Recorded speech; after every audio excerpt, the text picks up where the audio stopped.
11 jours dans la jungle. 77 tentatives de déverrouiller un téléphone avec un code PIN incorrect. 90 photos nocturnes dans l'obscurité la plus totale. Et pas une seule réponse claire à la question « Qu'est-il arrivé aux deux étudiantes néerlandaises dans la jungle panamienne au printemps 2014 ?» Cette histoire complexe a commencé au printemps 2014 et reste non élucidée à ce jour. Personne ne peut dire avec certitude ce qui est arrivé à Chris Clemmers et Lisanne Froon, deux jeunes femmes parties en vacances au Panama.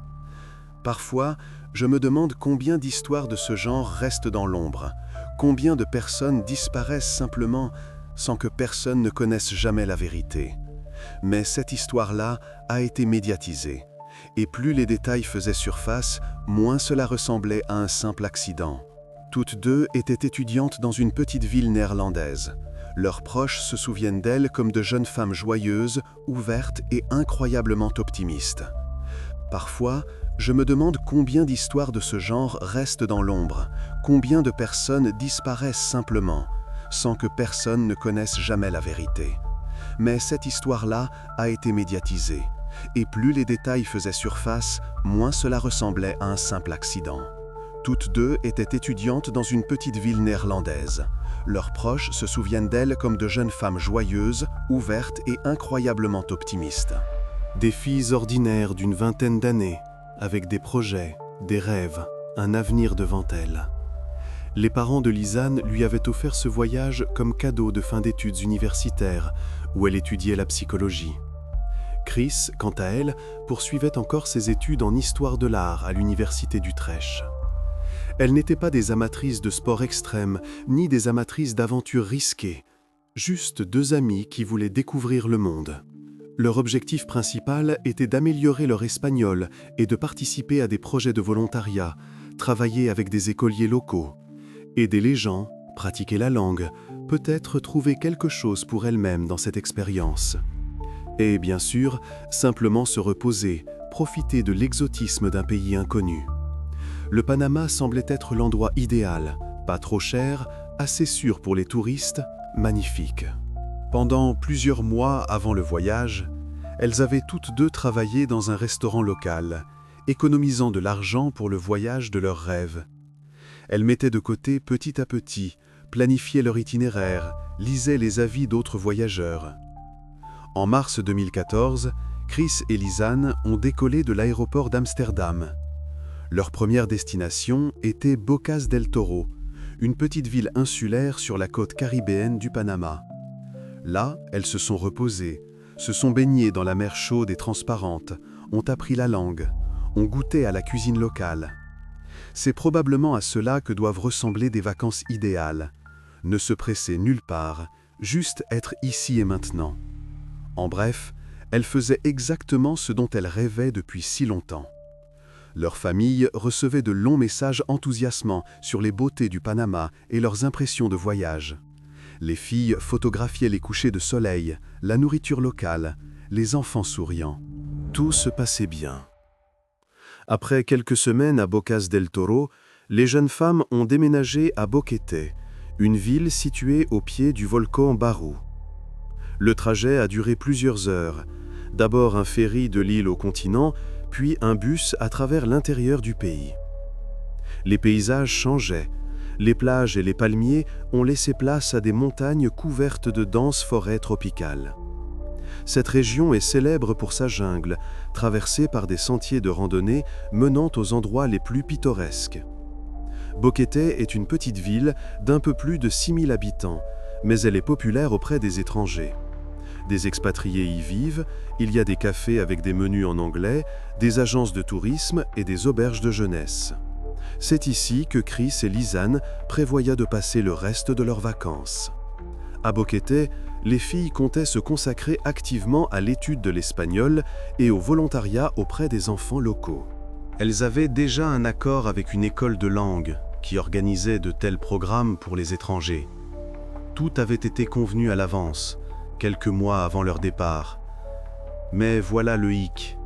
À leur arrivée, il s'est avéré qu'elles ne pourraient pas commencer à travailler tout de suite. L'administration leur a dit que cette possibilité n'existait pas pour le moment. Les raisons sont restées floues, un problème de papier, ou peut-être que le groupe n'était pas encore complet.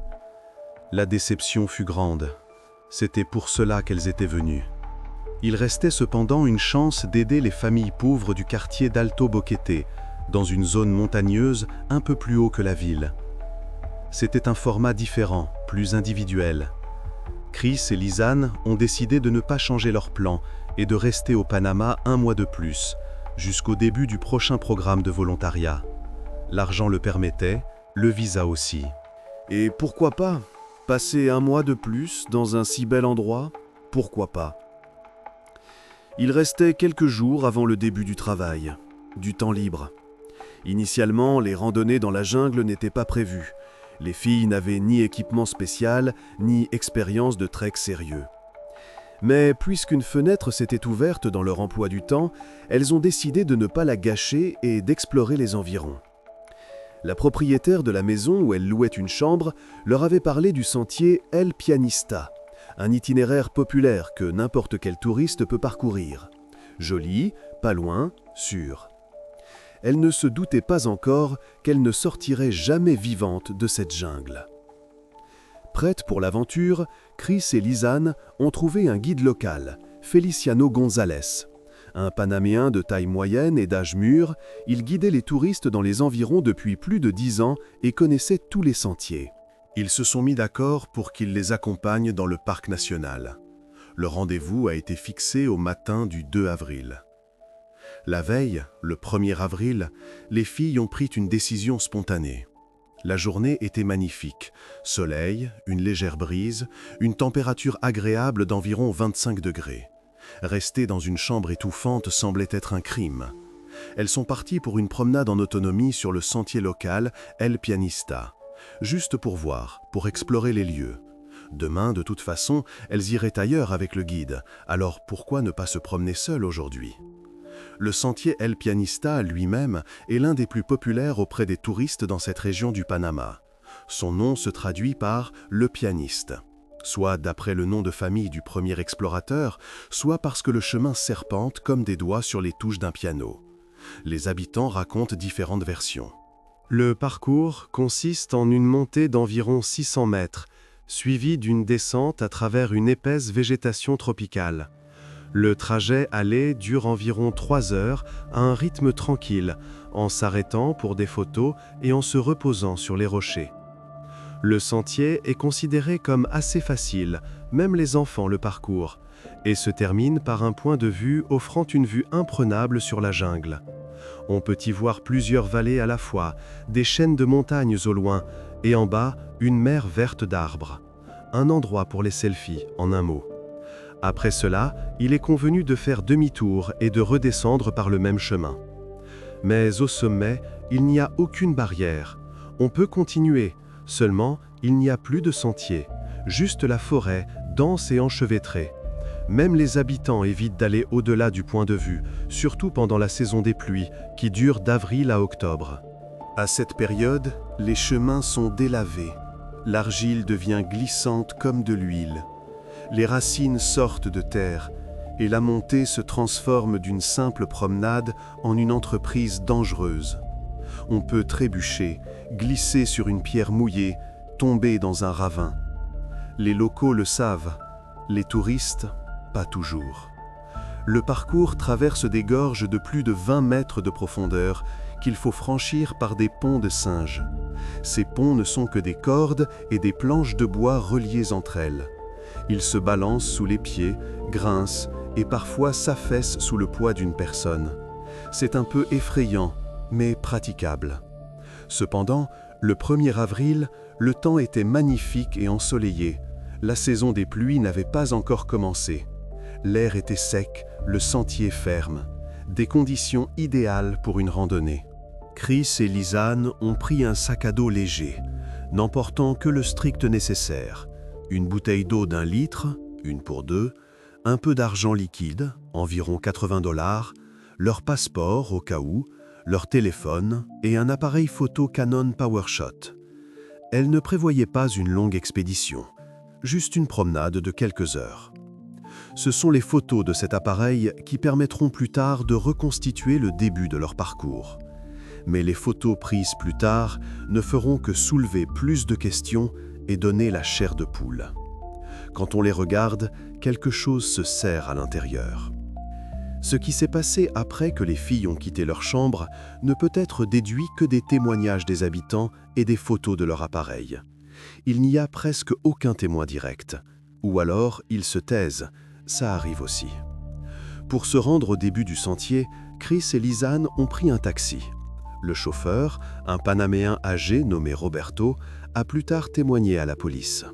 Selon lui, il était environ midi. Les filles étaient de bonne humeur, riaient. L'une d'elles montrait quelque chose sur son téléphone à l'autre. Il les a déposées au début du sentier, où se trouve un panneau en bois avec l'inscription « El Pianista ». C'est ici que commencent les premières incohérences. L'heure des premières photos, retrouvées plus tard sur l'appareil, indique que les filles ont commencé le sentier dès 11 heures du matin. Avaient-elles donc déjà parcouru une certaine distance avant de rencontrer le chauffeur de taxi? Ou le chauffeur s'est-il trompé sur l'heure? Ce n'est pas clair. Par ailleurs, la police dispose du témoignage du propriétaire d'un café situé au début du sentier. Une petite gargote en bord de route avec des tables en plastique où l'on vend du jus fraîchement pressé et des bananes frites. Le propriétaire, un habitant du nom de Pedro, affirme avoir parlé à des filles ressemblant aux disparues vers 3 heures de l'après-midi. 3 heures de l'après-midi, c'est une toute autre heure. Il se souvient d'elles parce que les Européennes se distinguent des locaux. Peau claire, un sac à dos avec le logo d'une marque néerlandaise, l'une portait un t-shirt bleu vif. Les employés du même café assurent que les filles avaient emmené avec elles un chien guide, un bâtard nommé Blue, qui accompagnait souvent les touristes avant de rentrer seul à la maison. Le chien connaissait le chemin. Il est revenu seul, plus tard dans la soirée. Que ce soit vrai ou non, on ne le sait pas avec certitude, car le chien n'apparaît sur aucune photo. Et il y avait 133 photos sur l'appareil. N'aurait-elle vraiment jamais photographié le chien s'il avait été avec elle? Le 2 avril, lorsque Chris et Lisanne ne se sont pas présentés au rendez-vous avec le guide et ne donnaient plus de nouvelles, Feliciano González a compris que quelque chose n'allait pas. Il s'est rendu à la maison où vivaient les filles vers 9 heures du matin. Il a frappé à la porte. Personne n'a répondu. La propriétaire a dit qu'elle ne les avait pas vues depuis la veille au soir. Il a appelé leur téléphone, injoignable. Le guide s'est alors adressé à la police. Au début, on l'a renvoyé, soi-disant, les filles avaient peut-être simplement changé d'avis et étaient parties ailleurs, ça arrive avec les touristes. Mais Feliciano a insisté, quelque chose n'allait pas. Il travaille avec des étrangers depuis longtemps, il sait qu'ils sont ponctuels et ne disparaissent pas comme ça, surtout quand tout est déjà payé. Le lendemain, le 3 avril, Chris et Lisanne ont été officiellement déclarés disparus. La procédure a commencé. Le 6 avril, les parents terrifiés des jeunes femmes sont arrivés à Boquete. Le père de Chris, un homme grand et mince aux cheveux grisonnants, avait vieilli de 10 ans en quelques jours. La mère de Lisanne pleurait au téléphone dès l'aéroport en essayant de joindre la police locale. Imaginez ce qu'ils ressentaient. Leurs filles étaient parties en vacances, envoyaient des photos heureuses. Puis, le silence. Et vous voilà traversant l'océan, sans même savoir si elles sont encore en vie. Une vaste opération de recherche a commencé, qui a duré plusieurs semaines. D'abord, la police locale, les maîtres chiens et les habitants ont cherché les disparus. Un hélicoptère a même été mobilisé, un vieux Bell 206, habituellement utilisé pour les survols touristiques. Le pilote faisait des cercles autour de la jungle, essayant d'apercevoir quelque chose en bas. Mais le dense couvert végétal cachait tout. On peut voler à 1 mètre au-dessus de quelqu'un et ne pas le voir. Telle est la jungle du Panama. Bientôt, la police néerlandaise et les proches des filles les ont rejoints. Tout un groupe est arrivé, amis, oncles, frères, tous voulaient aider. Ils cherchaient, ratissaient les sentiers, interrogeaient les habitants. Les parents ont offert une récompense de 30 000 $ pour toute information sur le sort de Chris et Lisanne. Une somme énorme pour le Panama, où le salaire moyen est de 500 $ par mois. Mais il n'y a eu aucune information. Les recherches ont duré 10 jours, mais n'ont donné aucun résultat. Ils ont parcouru tout le sentier El Pianista, vérifié chaque embranchement, chaque bifurcation. Les chiens ont suivi une piste au début du sentier, mais l'ont perdue à mi-chemin du sommet. Après, plus rien. Les filles semblaient s'être volatilisées, et la jungle restait silencieuse. À un moment donné, la police a même envisagé la piste de l'enlèvement. Dans cette région, il y avait parfois des histoires de traite d'êtres humains, bien que les victimes fussent généralement des filles locales et non des touristes européennes. Ils ont vérifié tous ceux qui avaient des démêlés avec la justice. Des dizaines de personnes ont été interrogées. Ils ont trouvé quelques toxicomanes qui traînaient au début du sentier, proposant parfois de l'herbe aux touristes. Ils ont été arrêtés, pressés de questions, mais ils ont juré ne rien savoir. Ils ont ensuite été relâchés. En juin 2014, 10 semaines après la disparition, une avancée a eu lieu. Un habitant du nom d'Iras, un Indien de la tribu Ngobé, vivant dans le petit village d'Alto Romero, a découvert un sac à dos au bord d'une rivière. Il était parti vérifier ses filets de pêche tôt le matin, alors que le soleil se levait à peine et est tombé dessus.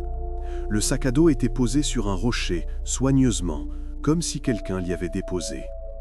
C'était bien le sac à dos avec lequel Chris et Lisanne étaient partis en randonnée. Bleu avec des bretelles noires, de taille moyenne, un modèle de randonnée. Iras n'a pas tout de suite compris de quel sac il s'agissait, mais a décidé de l'ouvrir. Peut-être y avait-il quelque chose de précieux. Quand il a vu les passeports à l'intérieur, il a immédiatement apporté sa trouvaille au poste de police. De l'endroit où les filles avaient été vues vivantes pour la dernière fois jusqu'au point de découverte du sac à dos, il y a environ 12 à 14 heures de marche à travers la jungle. Mais l'étrangeté résidait ailleurs. L'état du sac à dos était particulièrement étrange. Il avait l'air en parfait état, comme s'il venait d'être acheté en magasin. Le tissu était propre, les fermetures éclairs fonctionnaient, il n'y avait ni éraflure ni saleté. Et pourtant, 10 semaines s'étaient écoulées. Les objets à l'intérieur étaient soigneusement rangés et absolument secs. Cela excluait totalement la version selon laquelle le sac aurait été emporté par le courant d'une rivière de montagne. S'il avait été dans l'eau ou même simplement sur la rive pendant les pluies, l'intérieur aurait été mouillé, l'eau se serait infiltrée. Mais non, tout était sec, tout était en place. De plus, en mai, de fortes pluies torrentielles avaient commencé dans cette région. Les pluies tropicales ne sont pas notre petite bruine d'automne. C'est quand en une heure, il tombe l'équivalent d'un mois de précipitation, quand l'eau coule comme un mur, quand on est trempé jusqu'aux os en 10 secondes. Un sac à dos laissé dans la jungle n'aurait pas pu y survivre indemne. Pourtant, il était en parfait état, ce qui défiait toute logique. À l'intérieur, on a découvert le passeport de Chris Kremers avec la photo d'une jeune fille souriante, la carte d'assurance maladie de Lisanne, 83 $ américains en petites coupures de 5 et 10 $, les lunettes de soleil des 2 filles dans leurs étuis, leur soutien-gorge, pourquoi les avait-elle enlevés et mis dans le sac, les téléphones portables Samsung et iPhone, une bouteille d'eau en plastique vide et l'appareil photo Canon PowerShot dans son étui de protection. L'expertise a révélé l'ADN de différentes personnes sur le sac à dos. Au moins 3 profils différents, peut-être 4. L'un était indistinct. Mais il n'a pas été possible de déterminer s'il avait été laissé avant ou après la disparition des filles. L'ADN aurait pu apparaître à n'importe quel moment. Lors de l'emballage à l'usine, dans le magasin où le sac a été acheté, à l'auberge où d'autres touristes auraient pu le toucher. Ou peut-être après la disparition des filles. Sur l'appareil photo et les téléphones portables, plus d'une douzaine d'empreintes digitales différentes ont été trouvées. Certaines se répétaient, mais beaucoup n'ont pas été identifiées. Il n'y avait tout simplement rien pour les comparer. Cependant, le rôle le plus important de toutes les trouvailles a été joué par l'appareil photo qui se trouvait dans le sac à dos de Lisanne avec les autres objets.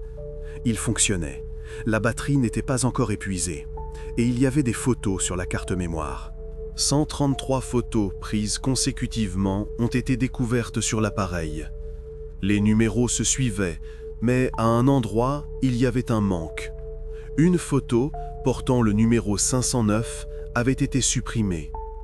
Qui l'a supprimée, quand et ce qu'elle représentait, impossible de le déterminer.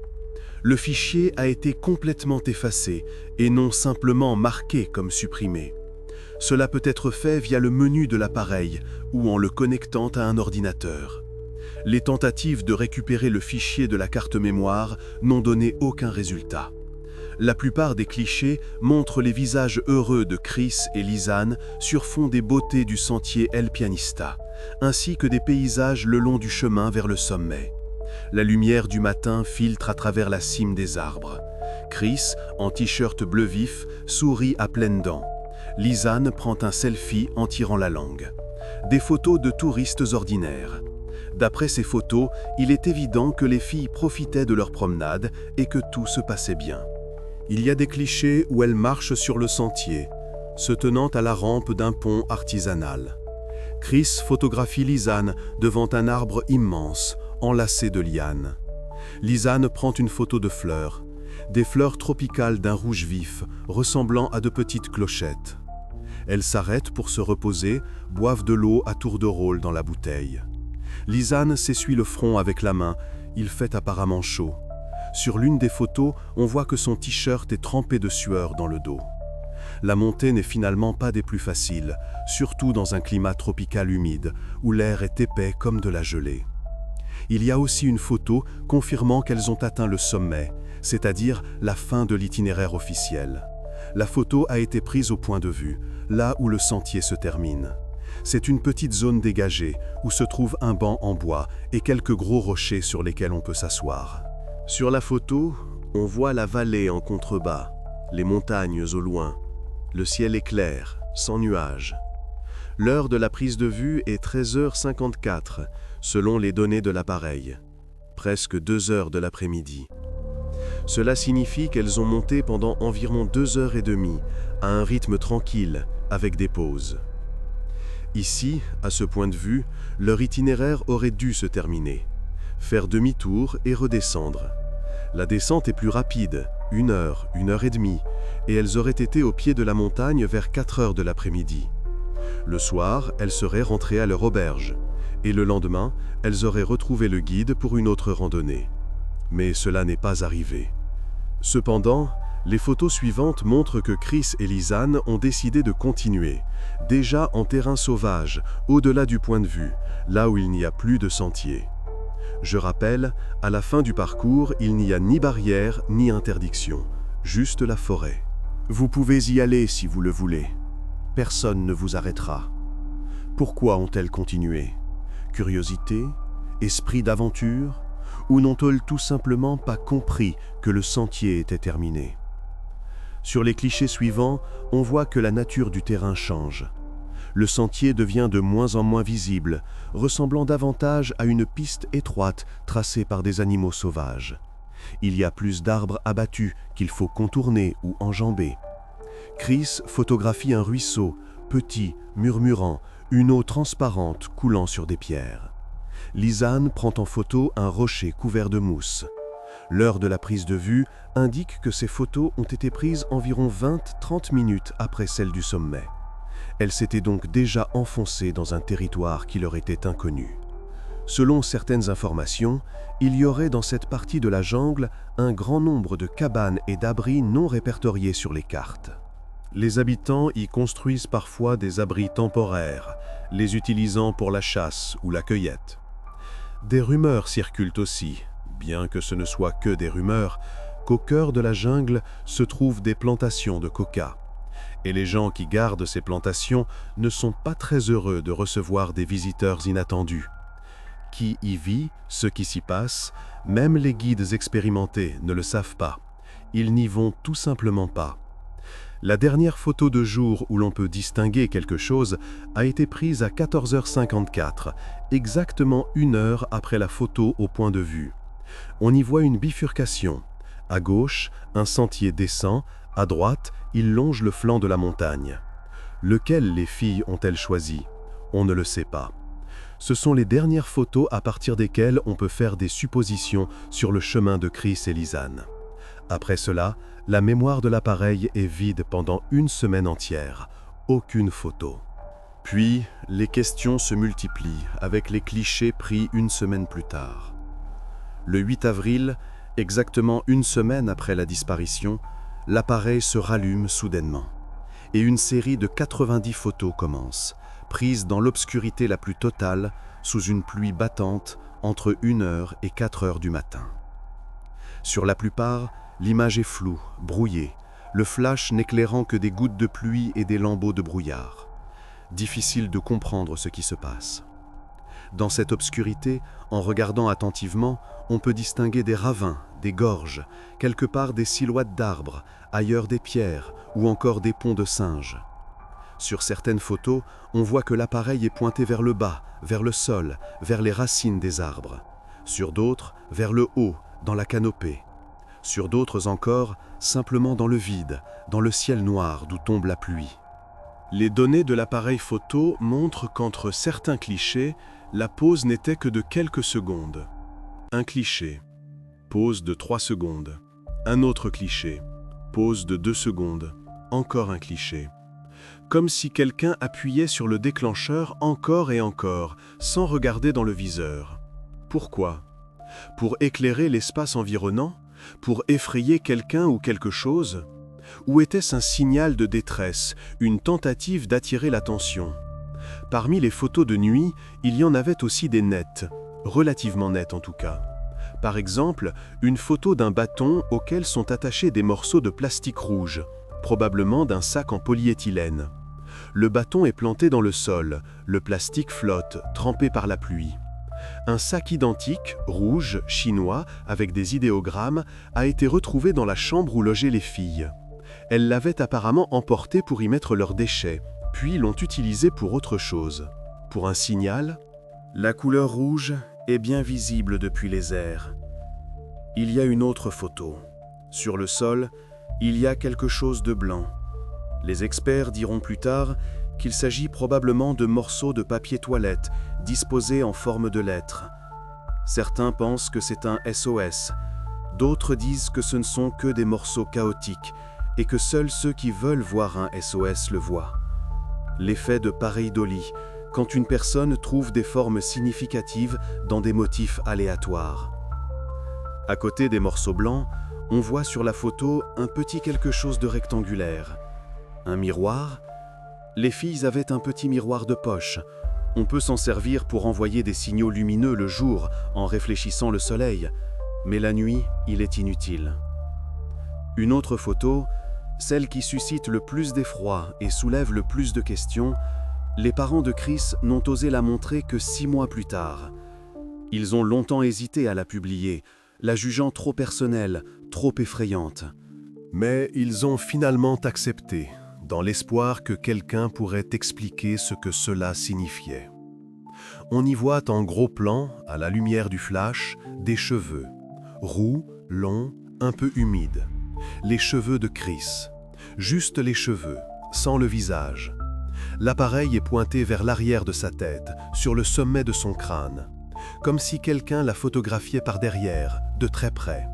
Où tenait-elle elle-même l'appareil derrière sa tête ? Pourquoi ? Pourquoi cette photo a-t-elle été prise et par qui ? On ne le sait pas. Il y a des théories. Lisanne photographiait Chris pour documenter l'état de ses cheveux au cas où ce serait médicalement important ? Ou Chris se prenait-elle la tête en photo parce qu'elle s'était blessée ? Ou peut-être était-ce une dernière tentative de laisser une trace, la dernière photo de celle qui était encore en vie ? Mais ce n'est qu'une des nombreuses énigmes de cette histoire. Les téléphones des filles sont une autre découverte non moins importante. Les téléphones peuvent en dire long. Les smartphones modernes sont presque des boîtes noires, comme dans les avions. Ils enregistrent tout, l'heure d'allumage, les tentatives d'appel, la saisie de mots de passe, même les déplacements s'il y a un GPS. Selon le journal d'appel du smartphone de Chris, un Samsung Galaxy pour être précis, elle a tenté de contacter les services d'urgence au numéro néerlandais 112. C'était déjà le 1er avril, à 16h39, soit environ 1h30 après la dernière photo de jour, prise avec l'appareil photo pendant la randonnée sur El Pianista, alors qu'elles avaient déjà dépassé le point de vue. L'appel n'a pas abouti, signal faible, pas de réseau. Quelques minutes plus tard, à 16h51, Lisanne a tenté la même chose avec son iPhone 4. Mais les appels n'ont pas abouti, il n'y avait pas de réseau dans cette zone. Le Panama est un pays peu riche, les antennes relais ne sont installées que le long des routes principales et dans les villes. Dans la jungle, rien. On peut se tenir avec son téléphone, voir une barre de signal, mais ne pas pouvoir appeler. Après cela, les portables ont été éteints. Pour économiser la batterie, probablement. Et rallumés le lendemain, le 2 avril, à 8h14 du matin, environ 14 heures plus tard. Les filles ont de nouveau essayé d'appeler les secours. Le téléphone de Chris a été allumé et éteint plusieurs fois. Tentative, pas de réseau, éteint. 1 heure plus tard, nouvelle tentative, toujours rien. Elle comprenait manifestement qu'il fallait préserver la batterie. Le 3 avril, à 9h32, elles ont eu l'idée d'utiliser le bon numéro d'urgence pour le Panama, le 911. En Europe, c'est le 112 partout, elles le composaient par habitude. Mais en Amérique centrale, c'est le système américain qui fonctionne, le 911. Et là, la connexion s'est établie, littéralement pour quelques secondes. Le téléphone s'est enregistré sur le réseau, la connexion a commencé, puis s'est immédiatement interrompue. Le signal a disparu. Pouvez-vous imaginer ce qu'elles ont ressenti à ce moment-là? L'espoir a jailli, puis s'éteint aussitôt. Les jours suivants, les téléphones n'étaient allumés que brièvement, apparemment pour vérifier le signal. Allumé, regardé, pas de réseau, éteint. Parfois, le téléphone fonctionnait 1 minute, parfois 5. Les filles essayaient clairement de conserver la charge le plus longtemps possible. C'est le seul fil qui les reliait au monde. Le 6 avril, le téléphone de Lisanne a cessé de fonctionner. La batterie était vide. Le dernier allumage a été enregistré à 10h51. Après cela, le silence. Son iPhone n'a plus donné signe de vie. Le portable de Chris a fonctionné encore quelques jours. Elle l'allumait moins souvent, 1 fois par jour, pour 1 minute ou 2 à peine. Vérifier le réseau? Non. Éteindre. Préserver la batterie. Ce qui est étrange, c'est que d'après les données du téléphone, du 7 au 10 avril, quelqu'un a essayé de l'allumer, mais en entrant un code PIN incorrect. Il ne s'agissait plus de tentative de vérifier le signal, mais de déverrouiller l'appareil. Il y a eu 77 tentatives de ce type pendant cette période. 77 fois, quelqu'un a entré le mauvais mot de passe. Qui? Chris elle-même, dans un état de confusion mentale où l'on mélange les chiffres? Ou quelqu'un d'autre qui a trouvé le téléphone et a essayé de l'ouvrir? Le 11 avril, à 11h56, le téléphone s'est déchargé définitivement et n'a plus été rallumé. La batterie était à plat. L'écran s'éteint. Fin. Si l'on croit que les filles ont elles-mêmes tenté de contacter les secours, alors elles ont survécu 11 jours dans la jungle sauvage, sans nourriture, avec une quantité minimale d'eau, dans une peur constante. Et peut-être plus longtemps, nous ne savons pas exactement quand elles sont mortes. La dernière activité du téléphone ne correspond pas forcément au moment de la mort. Après la découverte du sac à dos de Lisanne, les recherches ont repris avec une nouvelle intensité. Il y avait maintenant au moins un point de départ. Et elles ont mené à des découvertes encore plus macabres.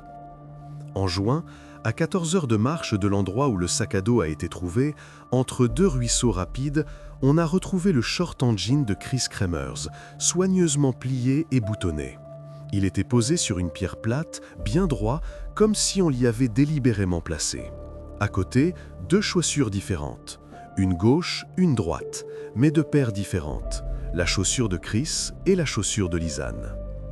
Le 19 juin, le pied gauche de Lisanne Froon a été découvert. Le pied, du milieu du tibia vers le bas, avec de multiples fractures, chaussé de la fameuse chaussure.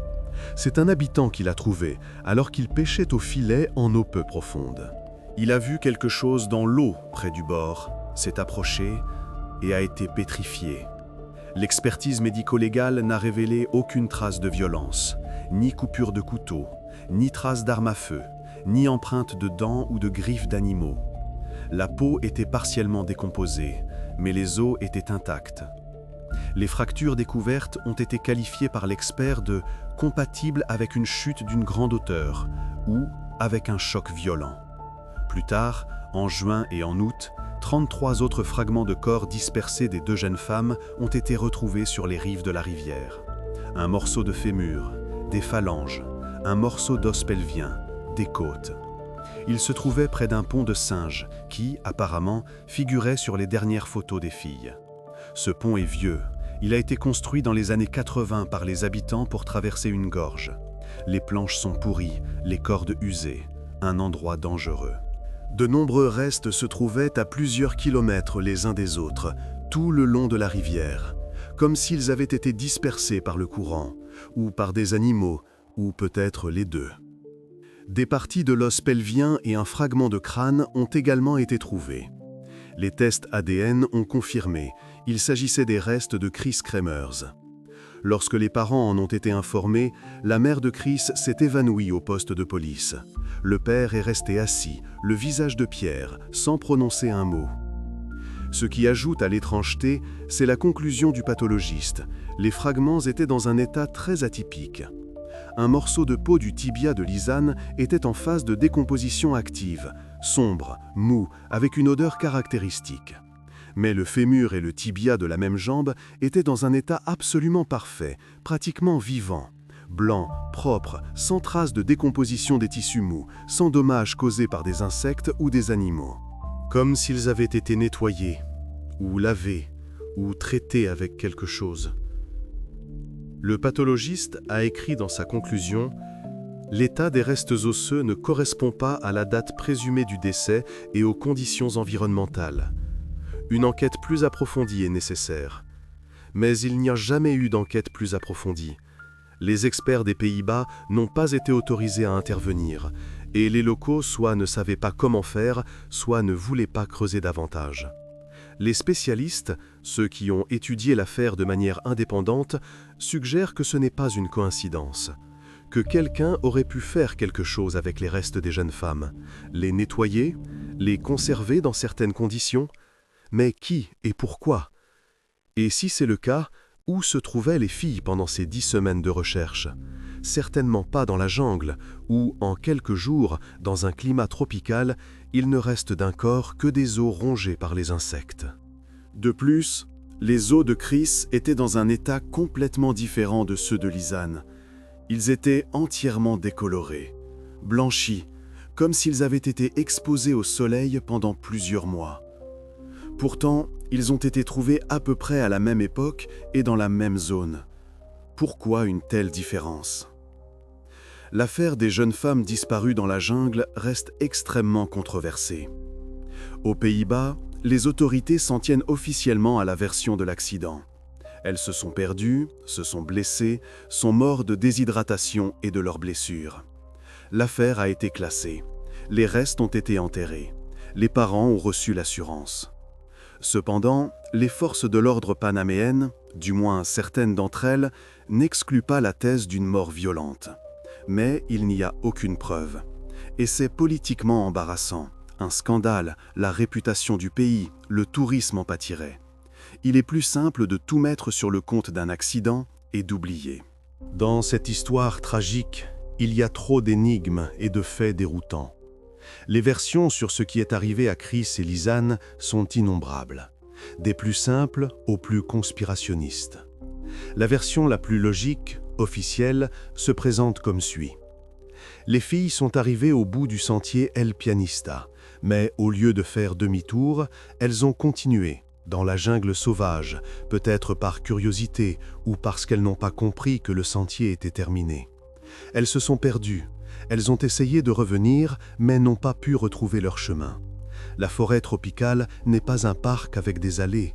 Tout s'y ressemble, Arbres, lianes, buissons, on peut tourner en rond sans s'en rendre compte. Elles ont tenté d'appeler les secours, mais il n'y avait pas de réseau. La panique montait. Puis, à un moment donné, Lisanne s'est cassée ou tordu la cheville en glissant sur une pierre mouillée ou en tombant d'une certaine hauteur. Il y a beaucoup de rochers dans cette région, certains abrupts, de 5 à 7 mètres. Une mauvaise chute peut entraîner une jambe cassée ou une fracture du bassin. Chris ne pouvait pas abandonner son amie dans la jungle et est resté pour s'occuper d'elle. C'est ainsi qu'elles ont tenu 11 jours, probablement en recueillant l'eau de pluie dans de grandes feuilles. Les feuilles des plantes tropicales peuvent retenir jusqu'à 1 litre d'eau. Sans nourriture, un être humain peut survivre plusieurs semaines, mais sans eau, seulement 3 ou 4 jours. Mais dans la jungle, il y a de l'eau. Les morceaux de plastique attachés au bâton étaient probablement une tentative de signalisation. Après tout, on les cherchait même par hélicoptère. Le plastique rouge est bien visible depuis les airs sur un fond de verdure. Peut-être entendait-elle le bruit des pales, essayait-elle d'attirer l'attention en agitant quelque chose de voyant, mais le dense couvert de la jungle les a cachés. On suppose que sur l'une des photos, le mot SOS est formé avec des morceaux de papier toilette et qu'un petit miroir est placé au milieu, avec lequel les filles auraient également pu essayer de faire des signaux à l'hélicoptère. Le jour, avec le miroir, en réfléchissant le soleil, la nuit, avec le flash de l'appareil photo. Quant aux 90 photos prises dans l'obscurité totale, il y a aussi une explication logique. Beaucoup d'entre elles ont été prises avec le flash. Apparemment, les filles avaient simplement besoin d'éclairer quelque chose dans le noir. Elles n'avaient pas de lampe de poche. Il y en avait peut-être une sur le téléphone, mais elles économisaient la batterie. Mais l'appareil photo était là, fonctionnel, avec un flash. Une pression sur le bouton, une lumière jaillit une seconde, on peut voir ce qu'il y a devant. Une autre pression, un autre flash. L'état de Lisanne a pu se détériorer. Infection due à la fracture, fièvre, déshydratation. Chris essayait de l'aider, en appuyant sur le déclencheur de l'appareil pour que l'écran s'allume quelques secondes et donne un peu de lumière, pour regarder son ami, vérifier sa respiration, lui donner de l'eau. Ou bien le flash de l'appareil photo a été utilisé pour effrayer les animaux sauvages qui approchaient dans l'obscurité. Dans la jungle panaméenne, on trouve des oslots, des jaguars, des pumas. Ils sont prudents, n'attaquent généralement pas l'homme, mais une proie blessée et gisante peut être considérée comme une cible facile. Et la lumière vive du flash effraie les prédateurs, ils ont peur de la lumière soudaine. Malgré tous leurs efforts pour survivre dans la jungle, les filles n'ont pas réussi. Lisanne est probablement morte la première, de ses blessures, d'une infection, de la déshydratation. Chris est restée seule. Peut-être un jour, peut-être 2, puis elle n'a pas tenu non plus. Les corps se sont décomposés rapidement. Dans un climat tropical, cela ne prend que quelques jours. Insectes, bactéries, humidité, chaleur, tout contribue à la décomposition. Puis les pluies sont arrivées. La rivière est sortie de son lit, emportant les restes. Ils ont été dispersés par le courant le long de la rivière, où ils ont ensuite été retrouvés. Une version tout à fait logique, tragique, mais logique. Un accident, sans intention malveillante, sans crime. Juste 2 jeunes filles qui se sont perdues et sont mortes. Malheureusement, cela arrive aux touristes du monde entier. Mais il y a quand même des incohérences, et elles sont nombreuses. Si les filles ont passé environ 11 jours dans la jungle à lutter pour leur survie, alors que la saison des pluies avait déjà commencé, et que la nuit même où les dernières photos ont été prises, il tombait une pluie torrentielle. On la voit d'ailleurs sur les clichés au flash, les gouttes de pluie reflètent la lumière. Comment le sac à dos, retrouvé 10 semaines après la disparition, a-t-il pu être en parfait état, y compris tout son contenu ? Même en supposant qu'il ait été conservé dans un endroit sec, sous un abri, dans une grotte, sous un rocher. Après 10 semaines dans la jungle, quelque chose aurait dû lui arriver. Moisissure, insectes, humidité. Mais non, le sac à dos semblait sortir du magasin. Je rappelle, le sac à dos a été découvert à 14 heures de marche de l'endroit où les restes de Lisanne vont être trouvés. Si elle est morte là où son pied a été trouvé, comment le sac à dos s'est-il retrouvé si loin? Qui l'y a apporté? Le courant de la rivière? Mais alors, il aurait été mouillé. Un animal? Quel animal traîne un sac à dos sur une distance de 14 heures de marche? Pourquoi le short de Chris a-t-il été retrouvé sur un rocher, soigneusement plié et boutonné? Ce n'est pas le genre de vêtements qu'on a envie d'enlever et de laisser au milieu de la jungle, surtout si on essaie de survivre en prenant soin de chaque objet. Un short protège des éraflures, des insectes, du soleil. Pourquoi l'enlever? Et surtout, pourquoi le plier et le boutonner soigneusement? Quand on meurt de déshydratation et de blessures, on n'a pas la tête à plier ses vêtements. On s'effondre et on reste là. La photo des cheveux de Chris soulève également des questions. Il semble propre, frais et soigné, assez étrange pour une survie brutale dans la jungle. Après 11 jours sans douche, sans brosse, sous la pluie, dans la boue, les cheveux devraient être emmêlés, sales, collés. Mais sur la photo, ils ont l'air presque normaux, trop normaux. Il est suspect qu'il n'y ait aucune trace de dents ou de griffes d'animaux sur les restes. Absolument aucune. Pourtant, les restes n'ont été trouvés qu'en juin et fin août, un laps de temps considérable si l'on suppose que les filles sont mortes en avril. Cela fait 2, 3, 4 mois. Et le temps dans la jungle n'est manifestement pas froid. La température se maintient autour de 25-30 degrés toute l'année, avec une humidité de près de 100%. Des conditions idéales pour la décomposition. En un mois, il ne reste d'un corps que les os. Et les os sont un régal pour les rongeurs, les prédateurs et même certains oiseaux. Mais il n'y a aucune trace. Encore plus étrange, cette fameuse décoloration des os de Chris. Les os peuvent se décolorer sous l'effet du soleil, mais cela prend des mois, parfois des années, et ils doivent être exposés à l'air libre, sous les rayons directs. Or, dans la jungle, le soleil perce à peine à travers la canopée. Il règne une pénombre, même en plein jour. D'où viennent donc ces os blanchis?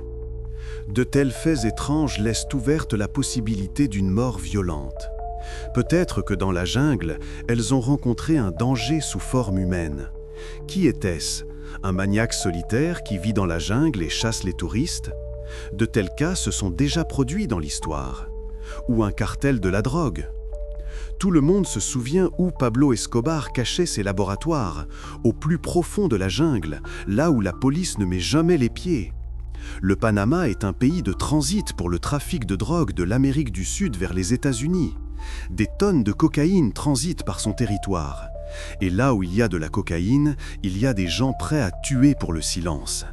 Peut-être que les filles sont tombées par hasard sur un tel laboratoire.